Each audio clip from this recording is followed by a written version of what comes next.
2 நாளைக்கு முன்னாடியே வந்திருக்கணும், லேட்டாக வந்துட்டேன்னு சொன்னேன். நான் பார்த்துக்கொள்கிறேன்னு சொன்னார். அங்கே அது பூரா அந்த பொதுச் செயலாளர் நல்லா செயல்படுறார், முதல்வரோடு போகிறார். ஆகவே தான் ஏடிஎம்கேலேருந்து போகிறாங்க சார் எல்லாருமே. அந்த இடத்தை அம்மாவுக்கு பின்னாடி நம்ம நல்ல இடத்துல இருப்போம், நல்ல பொறுப்பில் இருப்போம், நல்ல இடத்துக்கு வருவோன்னு தான் தாவேக்காவை நாடி போடுகிறார். ஆராசாவோட பேச்சு விரக்தியின் வெளிப்பாடு. ஆராசாவோட பேச்சு விரக்தியின் வெளிப்பாடு. விரக்தியின் வெளிப்பாடு இல்லை. ஒரு முக ஸ்டாலின் ஒருத்தரை பொம்பளை மாட்டி விடணும், அவர் 4 பேர் கண்ணா பின்னான்னு பேசணும். ஏன்னா முதல்வரை பேசும்போது இந்த கட்சியில் இருக்க நாங்கள் எப்படி சும்மா இருப்போம், அதுக்காக அவரை மாட்டி விடுறதுக்காக இந்த வேலை. கண்ணா பின்னான்னு திட்டினா திருப்பி திட்டுவாங்க. இவர் யார் திட்டு போகிறாங்க? அவங்க எங்கே பாய்வாங்க? அடுத்தது கட்சியினுடைய தலைமை மேலே பாய்வாங்க. இந்த மாதிரி வேலை இது, அது வேணும்னே பண்ணுற வேலையை தான் நினைக்கிறேன். அதிமுக இருந்து நிறைய பேர் இப்போ டிவிகேக்கு வந்துட்டாங்க. ஆமாம், ஆக்சுவலியாவது கோடநாடு கேஸ் வந்து என்ன நிலைமையில? நிச்சயமாக நல்ல அருமையான கேள்வியை கேட்டீர்கள். நான் பர்சனலாக அந்த இன்ட்ரெஸ்ட் எடுத்து முதல்வரிடத்தில் மனு கொடுப்பேன்.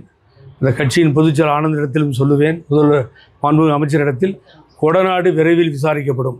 பழைய ஃபைல்லாம் தோன்றன்ட்டார், ஏகப்பட்ட ஃபைல் தோண்டப்படும். இந்த ஆட்சியை வச்சு லஞ்சத்தில் லாவணியத்தில் இருக்கவங்களோ மற்றவங்களோ தப்பிக்க முடியாது. ஊழலுக்கு இந்த ஆட்சி துணை போகாது.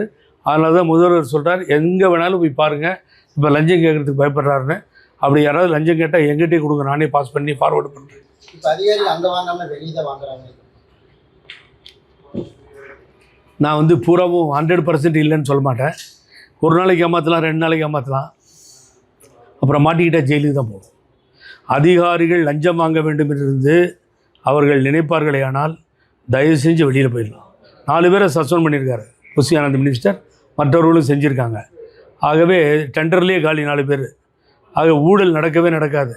சட்டத்துறை அமைச்சர், மின்துறை அமைச்சர், அவர் அந்த சட்டத்துறையில் லஞ்சம் வாங்கிட்டாங்கன்னு சொல்கிறாரு.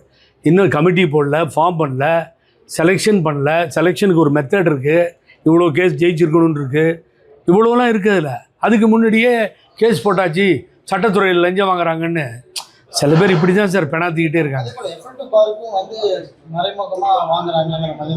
ஏன் சார் எது டாஸ்மாக் பாரா?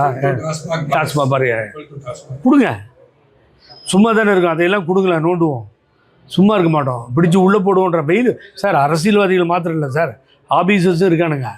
நீங்கள் எனக்கு இன்டிமேஷன் கொடுங்க, நம்ம கவர்மெண்ட் நாலேஜ் கொண்டு போவோம், மினிஸ்டர்ஸ் நாலேஜ் கொண்டு போவோம். ஜெயிலுக்கு போகட்டும் சார், இந்த அதிகாரிகள் தேவையில்லை. ஊழல் செய்கின்ற அதிகாரிகள் ஒழிய வேண்டும் என்பதிலே மாற்று கருத்தே தாவேக்கா அரசுக்கு இல்லை.